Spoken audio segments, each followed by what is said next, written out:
सारीवर classes. तर इथे आज आपण पाहणार आहोत 5D पिकॉकचं स्टिचिंग कशा प्रकारे करायचं. सगळ्यात अगोदर पॅच कटिंग करून घ्यायचे, त्यानंतर कॉटन लागेल आणि कॉटन घेतल्याच्या नंतर जी आपली सिंपल निडल असते त्या सिंपल निडलमध्ये धागा लावून घ्यायचा आहे. मशीनचा थ्रेड आहे हा नॉर्मल, जो की तुम्ही कलर वाईज घेऊ शकता. इथे स्किन कलर घेतलेला आहे.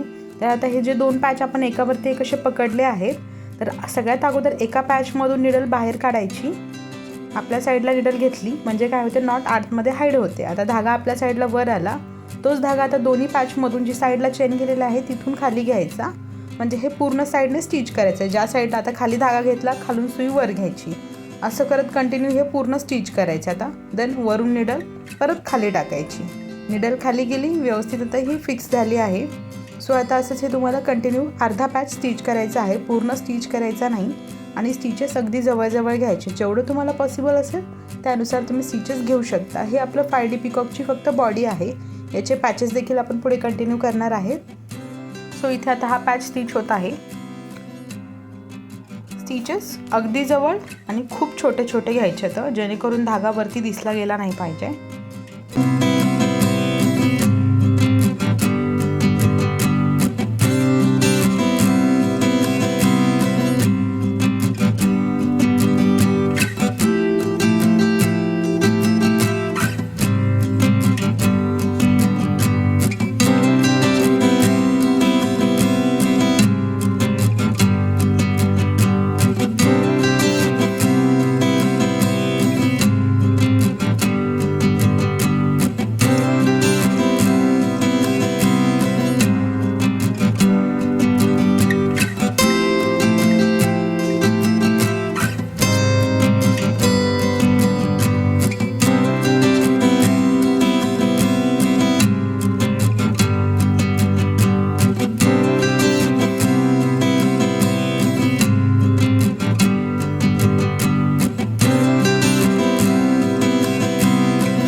आता हा जो पॅच आहे हा अर्धा स्टिच झाला आहे. हाफ साईड स्टिच झाल्याच्या नंतर यामध्ये आता कॉटन जो तुम्ही घेतलेला होता तो कॉटन थोडा थोडा करून ॲड करायचा आहे. त्याचे छोटे छोटे पीसेस कट केले होते ते आतमध्ये ॲड करायचे. ॲड केल्याच्या नंतर खूप जास्तही हेवी करायचं नाही, म्हणजे खूप जास्तही फुल नाही झालं पाहिजे. एक मीडियम साईज असा फुलला पाहिजे तुमचा पिकॉकची बॉडी, एवढा त्यामध्ये कॉटन ॲड करायचं आहे. कॉटन ॲड करताना एकदमच असा मोठा कॉटन घेऊन ॲड नाही करायचं. त्याचे छोटे पीस कट करायचे आणि ते नंतर तुम्ही कटरच्या साहाय्याने किंवा निडलच्या साईडनं याच्यामध्ये थोडंसं दाबून घेऊ शकता, म्हणजे ते व्यवस्थित आतमध्ये फील होईल. कॉटन ॲड केल्याच्या नंतर आता वरची जी साईड बाकी आहे ती देखील आपल्याला स्टिच करायची आहे. जसं आपण अगोदर स्टिच केलं सेम स्टिचेस आता वरपर्यंत घ्यायचे. म्हणजे ही पूर्ण जी पिकॉकची बॉडी आहे ही पूर्णपणे अशी स्टिच करून घ्यायची.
बॉडी आता पूर्णपणे स्टिच होत आली आहे. वरती जे मोराचा वरती जे असतात आपण जिथे कटबीट्स वगैरे यूज केले आहेत तो देखील पोर्शन स्टिच करून घ्यायचा आहे.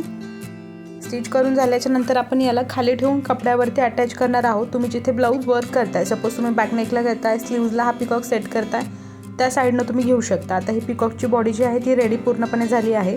त्यानंतर जिथे तुम्हाला पिकॉक सेट करायचं आहे तिथे एक लाईन मार्किंग करायची, जशी आपल्या पिकॉकची बॉडीची साईज आहे त्यानुसार. आता व्हाईट कपड्यामधून धागा वर घेतला, परत बॉडीमधून खाली टाकायचा. असंच करत तुम्हाला वरपर्यंत स्टिच करायचं आहे, जिथं आपण सिल्क थ्रेडचं वर्क केलं आहे तिथपर्यंत.